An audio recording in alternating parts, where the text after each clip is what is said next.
Now let me do a bit of a pedestrian point here. It's come on me this morning that my phonetic alphabet's going to need a slight bit of changing. I was always having trouble with this sort of half semi vowel and things that sound pretty close to it, as in like the word earnest. There's at the beginning. Now, do I put double R for that? Because really I'm saying earnest, pronouncing the R. Or do I now drop the R and just say, no, it's earnest?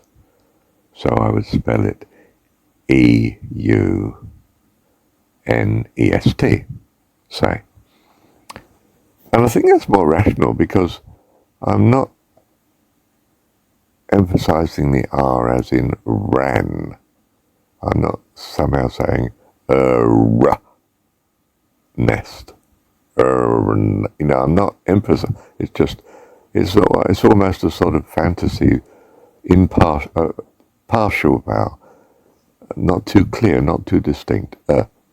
Earnest, earnest.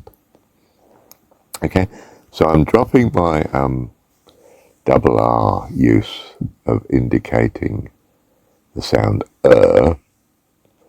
for the simple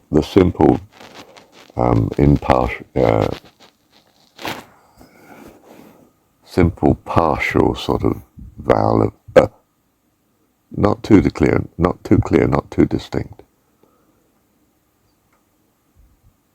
Let me think aloud a bit. So the ending of ul, as in little, I've been saying is, well, there's the sort of partial vowel there, and then l, ul.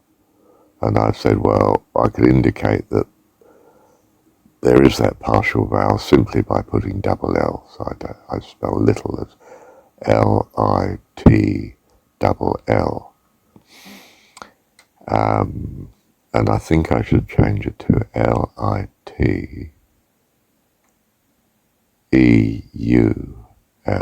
little. In other words, be specific.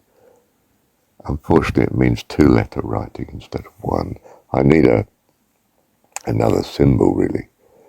A single symbol for ul as opposed to composite one, EU. So I need E instead of EU. I need some composite symbol. I don't have that. So do I just double the L and say, well, it's ul? Or do I say, single L would be L. It's clearly got L sound at the end. It's ul. It's something to do with L, so I've doubled the L, indicating there's a partial vowel in there. EU. Should I just put the EU always in and then L?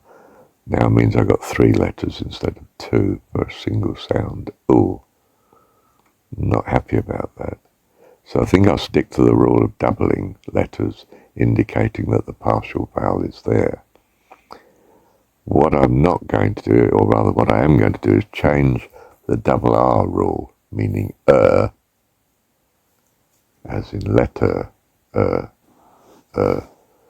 in traditional English we'd spell that ER, wouldn't we? Or RE if it's centre, if it's the English spelling of centre. If it's, I think, the American spelling, then we spell it ER, do we? I'm not sure, but anyway, doesn't matter much.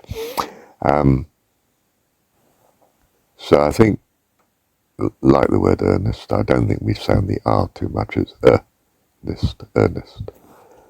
We could emphasise the R, but in most speech we don't, and therefore it's perfectly recognisable if I put the vowel in, the partial vowel, EU, instead of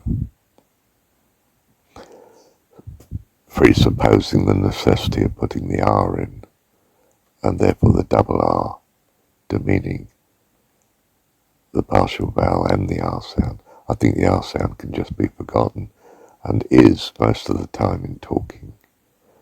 And if for some reason we find we need to, well, we'll put the R sound in, and we may well therefore drop the EU and put double R, since that's the general rule for doing it to reduce the number of letters, really. We don't want a spelling that's going to end up with more symbols than present for most words. We want one that's economic, or at least not worse, but a bit more rational as regards and consistent as regards spelling and sound. In other words, I'm sticking still, of course, obviously, to the importance of phonetic spelling as opposed to historic spelling. Historic spelling is for a variety of all sorts of inconsistent consequences of spelling and makes spelling absurdly complex and inconsistent and something that's bewildering not just to the dyslexic, but most of us, until we're trained in the illogicality of it and can use it, requires a ridiculous investment of effort that phonetic spelling does not require. Completely obviates as it, or excludes, minimises effort. Marvellous. So I'm sticking with that, of course. But yeah, it does get, with the experience of a little experience over the last few years, you look at it and think, well, perhaps it would have been better if I did so and so. So constantly improving, aren't we? Well, hopefully. Thank you, Heavenly Father.